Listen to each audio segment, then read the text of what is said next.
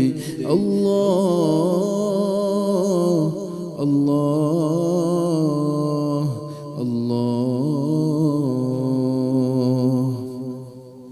الحمدللہ رب العالمین والصلاة والسلام علی سید الانبیاء والمرسلین۔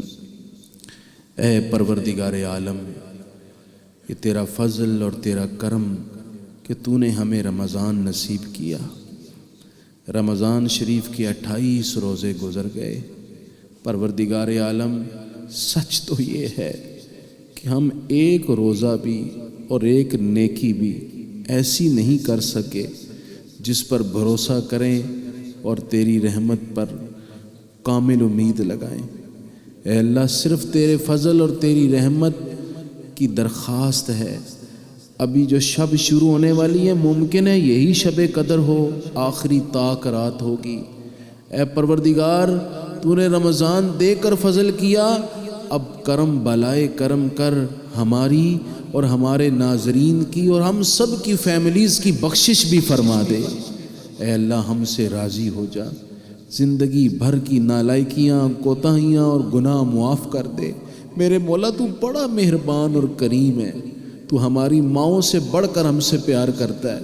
اے اللہ، کوئی ماں تو اپنے بچے کو آگ میں جلتا نہیں دیکھ سکتی، کوئی ماں تو اپنے بچے کو آگ میں نہیں پھینک سکتی، تو اے اللہ تو بھی اپنے فضل اور اپنی رحمت کی آغوش میں لے لینا اور ہمیں عذاب قبر اور عذاب نار کی تکلیف سے بچانا۔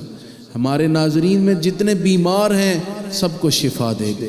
ایک بھائی نے میسج کیا، ان کے والد احمد یار بڑے شدید بیمار ہیں، اے اللہ انہیں شفا دے۔ ملک سخاوت صاحب نے میسج کیا، ان کا پوتا عیسیٰ بیمار ہے، انہیں شفا دے دے۔ جتنے دیگر افراد نے میسیجز کے ذریعے، کالز کے ذریعے دعاؤں کا کہا ہے، اے اللہ ان سب کے حال پر رحم فرما۔ ہمارے ملک کو کرائسس سے، بحرانوں سے، قرضوں سے نجات عطا فرما دے، مضبوط اور توانا معیشت نصیب کر دے۔ اے اللہ ہمارے ملک کے ہر فرد کو دوسرے کا احساس عطا کر دے، اپنی ذات پر دوسروں کو ترجیح دینا سکھا دے۔ ہماری جیلوں میں جتنے بے گناہ قیدی ہیں ان کو رہائی دے دے، اور جو گناہ گار ہیں ان کو معافی عطا کر دے۔ اے اللہ، جو مائیں اپنے بچوں کی صحت اور ان کے روشن مستقبل کے لیے تڑپتی ہیں، ان کے بچوں کو بہترین زندگی اور دوسروں کے لیے امن والی، سلامتی والی، خیر والی زندگی عطا کر دے۔ پروردگار، بالخصوص جو مائیں بچیوں کے لیے رشتوں کی تلاش میں، انہیں نیک رشتے دے دے۔ جن کی بچیوں کے رشتے ہو گئے انہیں سسرال میں عزت و وقار عطا کر دے۔ جن کے گھر ٹوٹنے کے قریب ہیں انہیں جوڑ دے اور انہیں ملے رہنے کی توفیق دے دے۔ اے اللہ، افطار کا وقت ہے، ہم نہیں بھول سکتے اپنے کشمیر کے مظلوم بھائیوں کو، فلسطین کے تڑپتے ہوئے اور بے قرار مسلمانوں کو، شامی پناہ گزینوں کو جو مختلف ممالک میں کیمپوں میں رہ رہے ہیں، پتہ نہیں کیسے سحری افطاری کرتے ہوں گے، کتنی بیچارے اضطراب میں زندگی بسر کر رہے ہیں۔ اے اللہ ان کے حال پر رحم فرما اور مظالم سے نجات عطا فرما۔ وصلی اللہ تعالی علی النبی الکریم۔